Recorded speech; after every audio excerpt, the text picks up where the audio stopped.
warahmatullahi wabarakatuh, sahabat Dapur DH. Kembali kita bertemu di Dapur DH dengan resep berikutnya, yaitu gulai usus atau gulai tambonsu dalam bahasa Minangnya. Kita hari ini akan memasak gulai tambonsu ala Padang. Adapun bumbu-bumbunya sebagai berikut: cabai giling merah, ini yang sudah dihaluskan, jahe, kunyit, bawang putih, dan bawang merah. Ini adalah lengkuas yang saya geprek, daun salam, serai, daun kunyit, serta daun limau. Adapun bahan utamanya adalah tambonsu atau usus yang sudah diisi, dan tak lupa santan.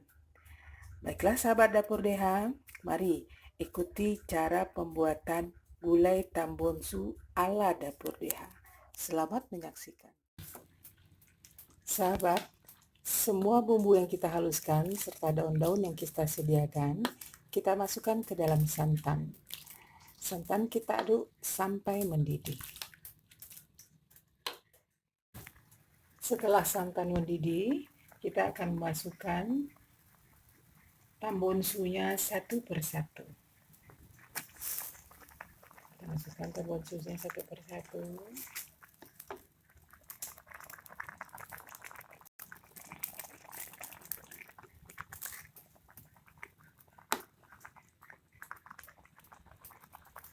Di sini ada 3 buah.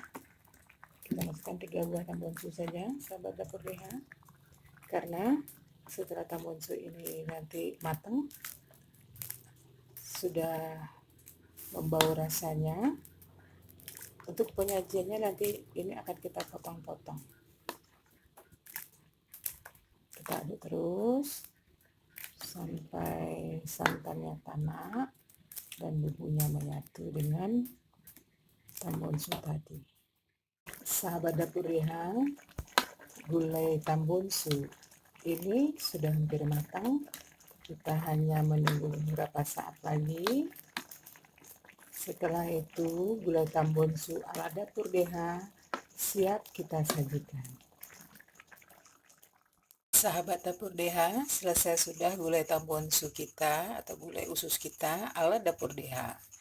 Silakan ikuti resep-resep di Dapur DH untuk berikutnya. Jangan lupa like, subscribe, and share ya sahabat Dapur DH. Sampai ketemu di resep-resep ala Dapur DH berikutnya.